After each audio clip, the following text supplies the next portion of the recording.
on these secretive meetings that I hear about of the Bilderberg group that comes time to time in Canada, and they get together I think once a year, random places kind of in the world. Well, I don't I don't like that, and I don't like the Canadian Conference of Canadian Executives, Tom DeQuino being part of it. I mean, they meet in Banff and behind closed doors to sell out Canadian sovereignty by saying, Canadian business is for sale. I don't know why they're meeting in the first place. You can't tell me, they can't. Nobody can tell us why. Maybe they're talking about wallpapering the walls. Who knows, right? Well, they're so secret that I don't like to say in general, I don't think any good comes of meetings that are secret.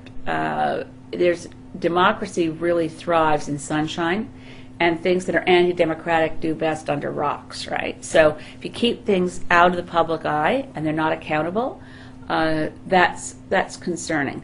Obviously, if you're negotiating a peace agreement, the doors are shut till you come out. I mean, that's a good thing. But generally, people know what's going on. These meetings are so secretive that nobody knows what's going on.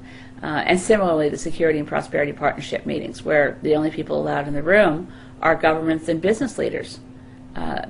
That's anti-democratic. I don't like things that are anti-democratic. Bilderberg meetings, have you heard of this? I've heard about them. I don't know what that is. I mean, I've secret society type meetings, and they discuss.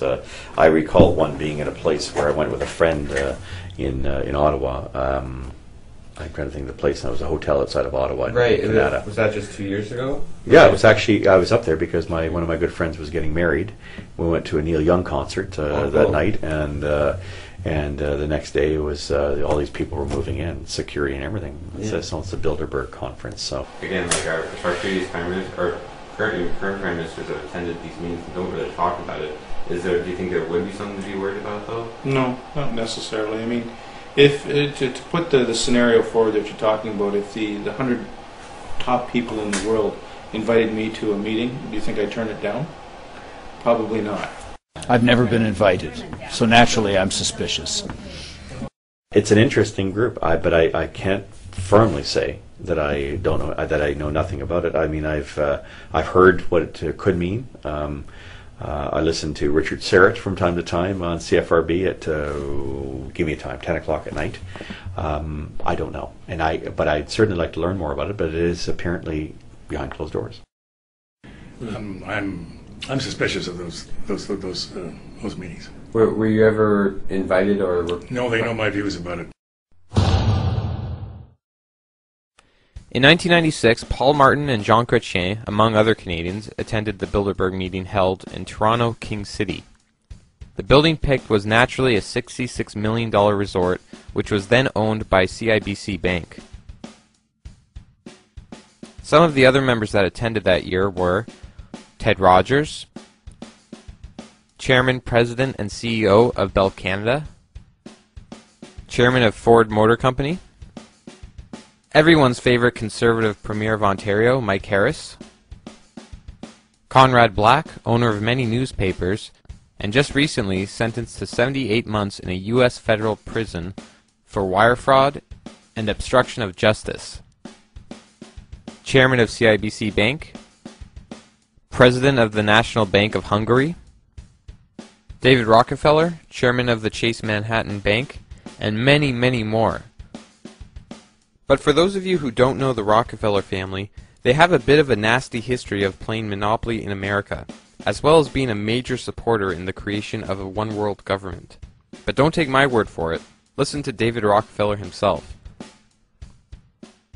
We are grateful to the Washington Post, the New York Times, Time Magazine, and other great publications whose directors have attended our meetings and respected their promises of discretion for almost 40 years.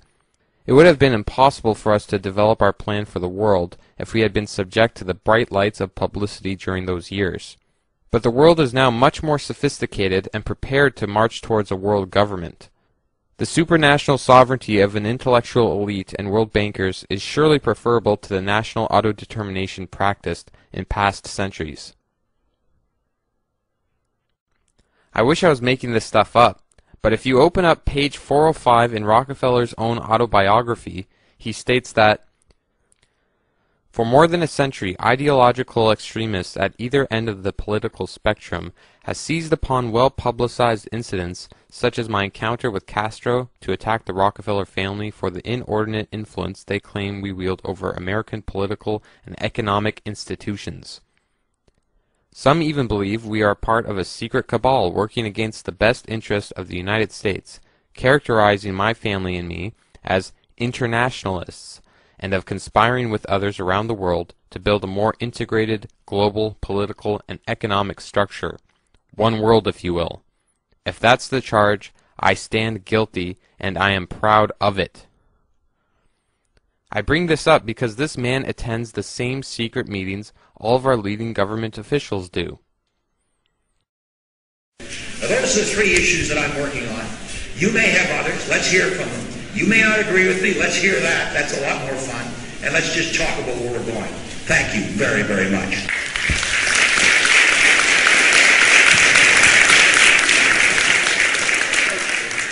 I was able to catch up with Paul Martin on this topic at the University of Waterloo with a youth group I was a member of called Future Canada.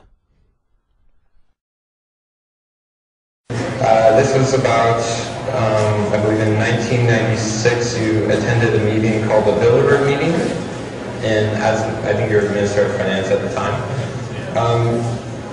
Not many people know about the Bilderberg meeting. I try to speak to people about it and they think I'm crazy or that it doesn't exist or anything like that. Namely because it's not really widespread in media, and in fact a lot of media representatives actually attend the meetings themselves, and they just choose not to disclose the information and context of it. I'm just wondering, in 1996 when you attended, like just details, like I mean, if you could explain like who invited you, why did you go, what are your thoughts on it? Well, I can't remember who invited me, but I remember going once. The Bilderberg meeting is a meeting of very influential people around the world. Canada, at that point, was considered a third world basket case. We were in trouble under our eyeballs, and I had to go, I essentially went to farm markets, went to them and say, look, we're getting our act together, and it worked. Okay, well, one of the members of the Bilderberg meeting actually, sorry? Are you not going to take questions from the floor? Okay,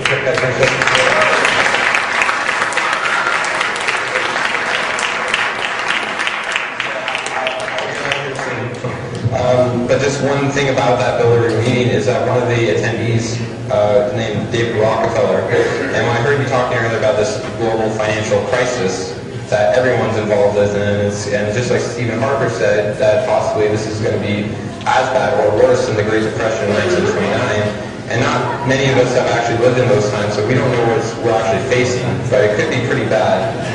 And one of the members of the Bilderberg meeting stated in the Bilderberg meeting that we are on the verge of a global transformation. All we need is the right major crisis, and the nations will accept the New World Order. And this is someone who attended the same meetings as you, and no one really knows about it. In fact, actually, most of the last 4 or 5 prime ministers we've had have attended these meetings too. Stephen Harper, John Critchley, and so on and so on. And I spoke to John Turner, a former prime minister as well, who didn't attend, and I asked him what he thought of it, and he said very specifically that it's basically a group of businessmen who get together behind closed doors and sell out Canadian sovereignty. He said he didn't like them at all, and he was very skeptic. Well, it may well be at the meeting that I went to. I can't remember if David Rockefeller was there. There was no question of Canadian sovereignty.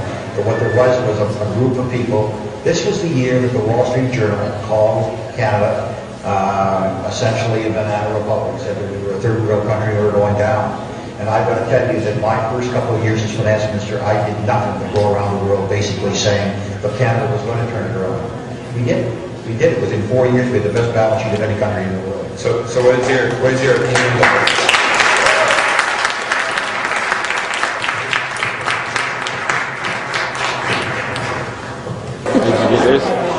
It was really good. It was really good stuff. Yeah, I don't know if the system did he come over and he told me to like, because I don't know what it was. He just said that I could ask no more questions. Yeah, again, that's what his chief of staff would tell me. Yeah, that's what I thought. Yeah, I think it was felt there was a little bit of an attack on him, to be honest. Yeah. And so he said, like, if he's going to ask him more questions, that he would just have Mr. Martin leave.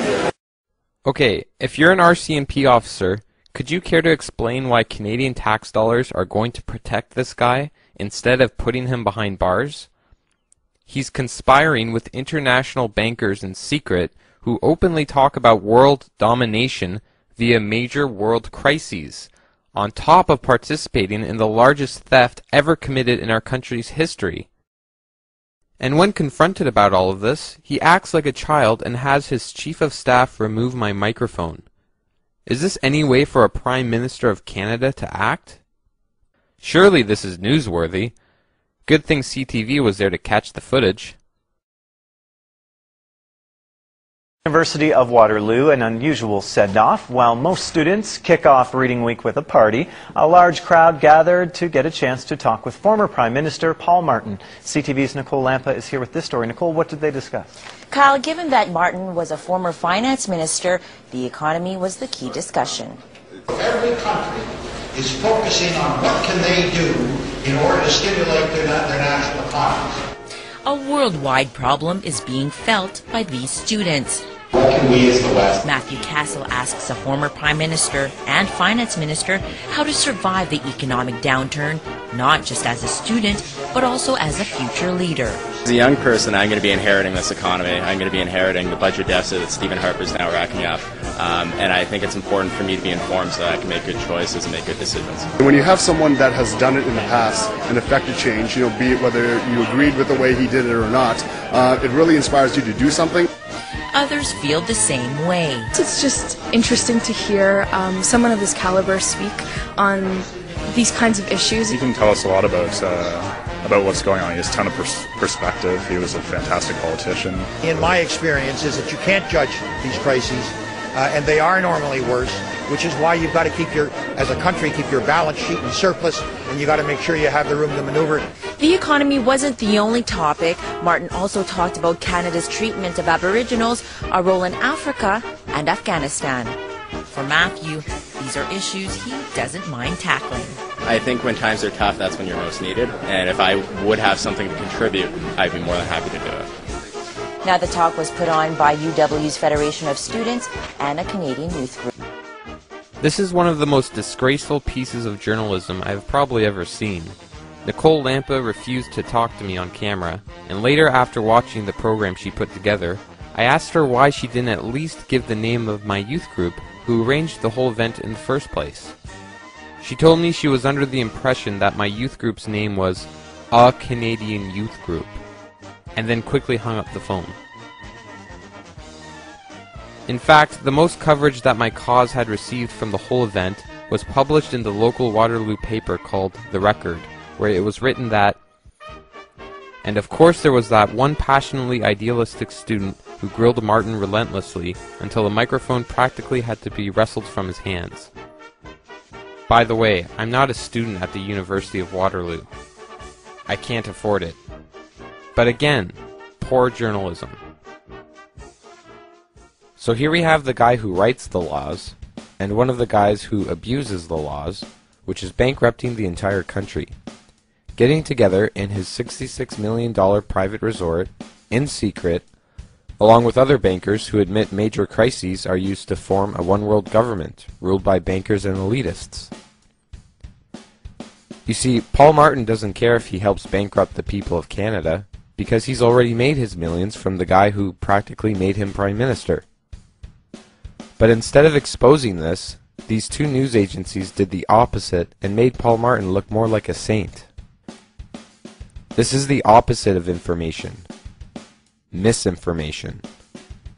So now do you see why the owners of the media attend these secret meetings as well? They don't want to expose the truth, because if they did, they would expose themselves. Take this copy of Reader's Digest. The Canadians You Trust.